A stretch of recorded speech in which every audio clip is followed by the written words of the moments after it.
Well, first of all, thank you guys very much. I just live up on Frankfurt and Tollway, so thank you for giving me this location. That was great for me. I'm just a volunteer with UNICEF. I am a regional board member. Got involved about a year and a half, 2 years ago at that level because I wanted to become more involved with what UNICEF was doing and helping to spread the word about what UNICEF's doing. My husband and I have been donors for several years, and so that's kind of how we got involved. But thank y'all so much. I mean, we were just, Lance and I were just talking a few minutes ago, $415 makes a huge difference. Believe it or not. I mean, you know, we have lived in such a different world than there is in the third world. And some of these vaccines that save these kids' lives cost 5 cents. So $450 can make a huge difference.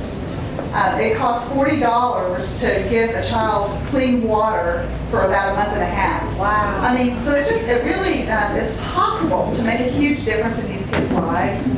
And you know, when you're watching those commercials on TV, you feel really guilty and really sad because these kids look, I mean, you know, it's bad. But the good news is that there's huge progress being made. I don't know if you guys are even familiar with, UNICEF originally stood for United Nations International Children's Emergency Fund.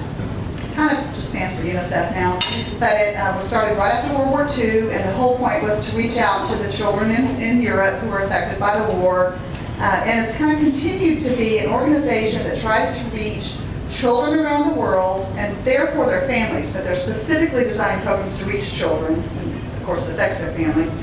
But the point is to try to help reduce child mortality, to help teach parents and children how to be healthy and give an education and provide kind of a perpetual situation. A mother or parents, but generally a woman who raises educated children and healthy children, those children are 5 times more likely to raise educated and healthy children. And you know, it just kind of goes on and on and on. And I'll have to look at the figures here, but it's pretty amazing. A couple of statistics. For example, 10 years ago, measles was killing more children than war, famine, and natural disasters combined. You know, we take that for granted, but worldwide, killing more children every year than all those things. But since 2000, the year 2000, measles deaths have dropped by 74%. Okay, in the past 6 years that UNICEF has existed, and it works with partners around the world. I don't want to claim that UNICEF does all this by itself. It goes in and it works with other volunteer organizations and government organizations and a lot of, like the World Health Organization and Doctors Without Borders, and there's a lot of cooperation going on between organizations around the world. But all of them together, in the past 60 years since UNICEF has existed, the child mortality rate has been cut in half. So again, just whenever you see those things, make a donation like you have tonight. I mean, think about maybe getting involved because it does make a huge difference.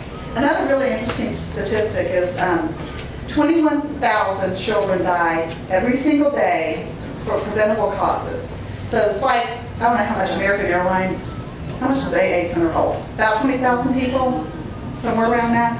So in this country, if you imagine that stadium full of children and they died today, and then they died tomorrow, and they died the next day, stadium full died the next day, I mean, we would be outraged. But